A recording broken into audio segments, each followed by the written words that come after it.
Olá, minhas irmãs. Quero saudar a todas com a paz do Senhor. Quero dizer que eu estou com saudade, das irmãs. E estamos chegando aqui para mais uma participação nessa videoaula, que hoje estamos estudando a lição de número 10, a intercessão pelos Efésios. A nossa leitura bíblica em classe se encontra em Efésios 3, do 14 ao 21. Como sempre, eu peço que as irmãs leiam em sua casa, viu? Para que possamos estudar esses versículos no decorrer da lição. Porém, as irmãs leiam aí, tá bom? Vamos direto à introdução. Após revelar o mistério oculto de todas as suas dádivas, o apóstolo Paulo passa a orar em favor da Igreja de Cristo. Na intercessão paulina, aprendemos que Deus pode fazer tudo além do que pedimos ou pensamos, sendo Ele o único que é digno em ser glorificado. Refletir sobre a oração intercessora do apóstolo é o tema desta lição, Refletir sobre essa oração, que foi uma intercessão que o apóstolo Paulo fez em favor dos irmãos Efésios. E aqui, no início da introdução, irmãs, nós encontramos uma palavrinha interessante, Após revelar o mistério, O mistério oculto e todas as suas dádivas, Vamos dar uma conferida aí em Efésios 3 e 6 e já vamos descobrir que mistério é esse. Efésios 3 e 6 diz assim: E este é o mistério, que os gentios terão participação com os judeus em todas as riquezas herdadas pelos filhos de Deus. Ambos são convidados a pertencer à sua igreja e a participar de todas as promessas divinas de bênçãos poderosas por meio de Cristo Jesus, Então, esse era o mistério no qual Paulo tinha revelado ali para os irmãos Efésios, Tornaram a eles ciente de que aquelas bênçãos que estavam reservadas para os judeus também agora se estendia até os gentios, Que está falando aqui de salvação, tá certo? Então, isso era algo que era separado, somente para os judeus. E este mistério foi revelado, deixando os gentios cientes de que agora eles estavam sendo convidados a participarem da mesma bênção da qual estava separado para os judeus, Então, vamos aqui ao primeiro ponto. Primeiro tópico: corroborados com o poder do Espírito. O apóstolo inicia sua oração ao Senhor com um pedido duplo: o poder do Espírito no homem interior e a presença de Cristo nos corações dos crentes, Corroborados, acredito que as irmãs saibam, que é fortalecidos, O importante para o apóstolo Paulo, assim como para nós também, não é somente a igreja tomar ciência da salvação ou aceitar Jesus, mas precisamos também sermos fortalecidos, Para que possamos viver uma vida baseada, na sustentação, uma vida que nós tenhamos confiança em Deus. Então, para isso é preciso que nós possamos sermos fortalecidos por Deus, Então, essa foi a oração que Paulo fez em favor dos irmãos Efésios, Foi uma oração intercessora. Então, irmãs, aqui nós vamos ao primeiro subtópico: as riquezas da sua glória. Paulo apresenta sua oração confiado nas riquezas da sua glória de Deus, O apóstolo já havia declarado que Deus é o Pai da glória, cheio de abundantes riquezas de sua graça, o que significa que ele é possuidor de todas as glórias e dispenseiro de ricas e ilimitadas bênçãos. Em razão disso, Paulo pede para que a igreja seja fortalecida com poder. Observe, a igreja, Paulo aqui pede, em suas orações, na sua oração intercessora, que a igreja seja fortalecida com o poder de Deus, Que seja habitada por Cristo, que compreenda o amor divino e tenha pleno desenvolvimento espiritual. São 4 coisas aqui, irmãs, que nós precisamos adquirir em Deus. para que a nossa caminhada seja uma caminhada firme com Jesus, né? Então, Paulo aqui, ele roga a Deus, ele pede ao Senhor que a igreja, né, que os irmãos efésios sejam fortalecidos com poder, sejam habitados por Cristo, que eles compreendam o amor divino e tenham pleno desenvolvimento espiritual. Isso aqui é um conjunto de algo que nós precisamos pedir a Deus todos os dias, para que tenhamos na nossa bagagem espiritual, né?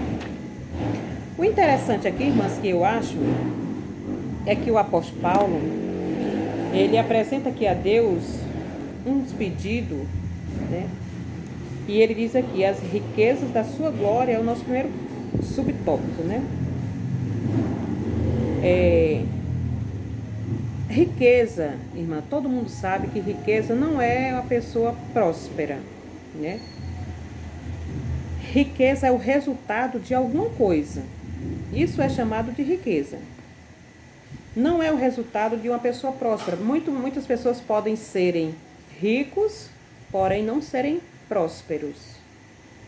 Prosperidade é uma coisa e riqueza é outra. Porém, aqui o apóstolo está falando da riqueza da sua glória. O que seria glória? Será que é aquele glória que nós damos na igreja? Não, não é isso. Glória é um peso, é um impacto, né? Vamos comparar aqui, irmãs. Eu poderia pegar um político importante, só que a política está tão desacreditada, né? Nós estamos tão desacreditados de político que não vale a pena eu usar um político hoje. Já usei em algumas aulas, mas hoje vamos para o nosso presidente geral, no nosso estado, né? Presidente geral das Assembleias de Deus no estado do Ceará. Digamos que ele vai visitar a nossa casa. Então, a presença dele vai causar um impacto. Esse impacto é chamado de glória. Porque vai haver mudanças, né? Vai haver mudança, por exemplo, a nossa casa vai ter que estar bem ornamentada para receber aquele ilustre, né, presidente. Vai ter todo aquele aparato, né? Então a presença daquela pessoa aqui na nossa casa vai nos trazer um impacto, né? Então Jesus chegou e trouxe esse impacto, esse resultado para nós. Então a riqueza é o resultado de alguma coisa, né?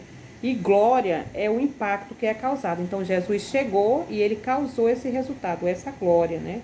Então isto é o nosso primeiro subtópico, né? Então a igreja precisava ser fortalecida com poder, com a chegada de Jesus na igreja, e isso com certeza resultaria nesse resultado, né? A igreja precisava ser habitada por Cristo, né? Quer dizer, Cristo precisava encontrar em nós algo que ele pudesse ficar, que nós ficássemos sendo a sua casa, sua morada, né?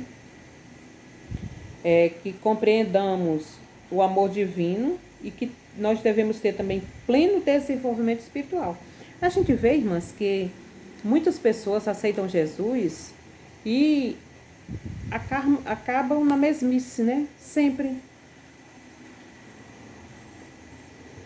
Tem não é a pessoa que se desenvolve, né? E vão se acomodando com isso, mas não era isso que o apóstolo Paulo queria para aquela igreja, né? Segundo subtópico, fortalecidos com poder. O primeiro pedido do apóstolo é para que a igreja seja corroborada, ou seja, fortalecida, né? Esse foi o primeiro pedido. Com poder pelo seu espírito no homem interior. Se nós formos ler aqui na leitura bíblica em classe, vamos dar uma olhadinha aí, irmãs. Por causa disso, no 14 diz assim: por causa disso, me ponho de joelhos perante o Pai de nosso Senhor Jesus Cristo. Por causa disso, o quê? Se nós formos olhar o contexto, aqui está falando de salvação, né? Então o apóstolo Paulo estava orando a Deus, estava de joelho, por causa da salvação ele estava de joelho, né? Pedindo ao Senhor, no verso 16 diz assim, para que segundo a riqueza da sua glória, nós já aprendemos o que foi riqueza, né? O que é, vos conceda que sejais corroborados ou fortalecidos com poder pelo Espírito do homem interior. Né? Primeiro, o apóstolo Paulo, ele não faz um pedido para si. Nós observamos nessa oração aqui, que ele faz uma oração intercessora, né? Em prol de uma outra pessoa, ele faz o pedido para uma outra pessoa. A gente vai aqui também ver, no versículo 16, no finalzinho, que aqui ele diz que ele pede que os irmãos sejam fortalecidos ou corroborados com o poder pelo Espírito no homem interior. Observe que o apóstolo Paulo, ele não pede para o exterior, ele pede para o interior ou o homem interior. Continuando aqui na leitura. Essa petição não quer dizer que a igreja em Éfeso não tivesse o Espírito de Deus. Ela tinha, viu? Mas que ela fosse continuamente revigorada com poder e, consequentemente, em seu fortalecimento diário. Era algo que precisava estar em sequência. Não, era algo que não devia parar, entendeu? Não era aquilo que devia ser de momento, tinha que ser continuamente a igreja sendo fortalecida, sendo revigorada, sendo corroborada. Ainda enfatiza que a única força que habilita o crente a se manter firme advém do Espírito Santo, que atua no homem interior e capacita o crente a perseverar, a manter-se afastado do pecado e a compreender as coisas espirituais, né? Como a gente já viu aqui, Paulo, ele não pede para o homem exterior. Por que, irmãs, que Paulo aqui pede para o homem interior? Porque Paulo sabe que o resultado daquilo que está no interior do homem, ele vai refletir na comunidade. Né? Isso não era, por exemplo, hoje, o crente verdadeiro que é fortalecido, que é revigorado, né? Que é cheio de Deus, que é morada do Espírito Santo, não precisa sair dizendo eu sou crente, né? Eu sou servo do Senhor, não. A comunidade que não é crente, né? Os ímpios, né? As pessoas incrédulas, as pessoas que ainda não decidiram por a salvação em Cristo, eles conseguem ver no nosso exterior aquilo que está no interior. Por isso que Paulo pedia em favor do homem interior. Porque ele sabia que na comunidade isso iria refletir, né? Ia ser algo visível. Quando o interior está bem, reflete no exterior, né? Então, o nosso exterior reflete o resultado daquilo que está no interior, né? Então, se no interior do homem estivesse tudo isso que Paulo estava pedindo, né? O fortalecimento com poder, a habitação de Cristo, né? A compreensão do amor divino e o desenvolvimento espiritual, então, isso ia refletir. Então, a salvação com certeza seria algo que ia se expandindo, né? Ia crescendo, ia se desenvolvendo, né? Então, aqui ele ainda enfatiza que a única força que habilita o crente a se manter firme advém do Espírito Santo, irmãs. Isso não é coisa nossa, né? Isso aqui vem do Espírito Santo, né? Não é a força de pensamento positivo, mas é o que existe, é uma ação do Espírito Santo. Isso é algo sobrenatural, né? Não é algo que seja nosso, capacidade nossa, não. É bem verdade que nós temos uma participação em buscar, né? Em pedir, em orar. E é isso. Nosso terceiro subtópico. Habitados por Cristo. O apóstolo também orou para que Cristo habitasse pela fé nos corações dos santos. O que também não significa dizer que Cristo não estivesse presente na igreja em Éfeso. No versículo em questão, o verbo grego katoiken significa habitação permanente, em oposição à habitação temporária. Isso indica que a oração apostólica era para que Cristo habitasse continuamente na vida da igreja. Assim, o ensino apostólico ratifica que sem Cristo a igreja não pode subsistir às forças do mal. Observe aqui que há uma preocupação por parte do apóstolo Paulo para com aquela igreja, né, para com os irmãos de Éfeso, em uma permanência firme com o Senhor, né? E aqui ele vai falar sobre que eles deveriam ser habitados por Cristo. Irmãs,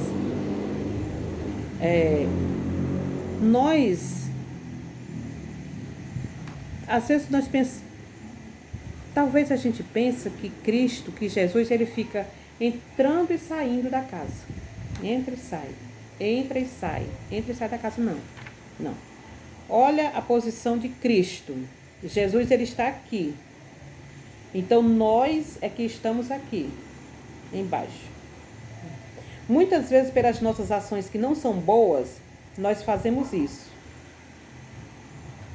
E voltamos. Saímos e voltamos. Saímos e voltamos. Então, esse movimento aqui, quem faz somos nós. Esse movimento de ida e de volta. Mas Jesus, ele está sempre pronto. Jesus está sempre na posição, né? Por quê? Porque ele é a habitação permanente, que o apóstolo Paulo pede aqui para que ele seja uma habitação permanente. Então, esse movimento quem faz somos nós, né? Muitas vezes desobedecendo, muitas vezes. Então, Jesus ele não fica entrando e saindo na casa, entrando e saindo na casa, não. Eu peco, Jesus sai, entra. Não, esse movimento vai e volta, esse movimento aqui quem fazemos somos nós, né? Então, nós precisamos realmente fazer essa mesma oração que Paulo fez. Pedir que o Senhor seja a nossa habitação, né? Que habita em nós, que essa habitação seja permanente, continuamente, né? Então, esse foi o nosso primeiro ponto, né? Ou o primeiro tópico. E daqui a pouquinho a gente se encontra no segundo. Até lá, então.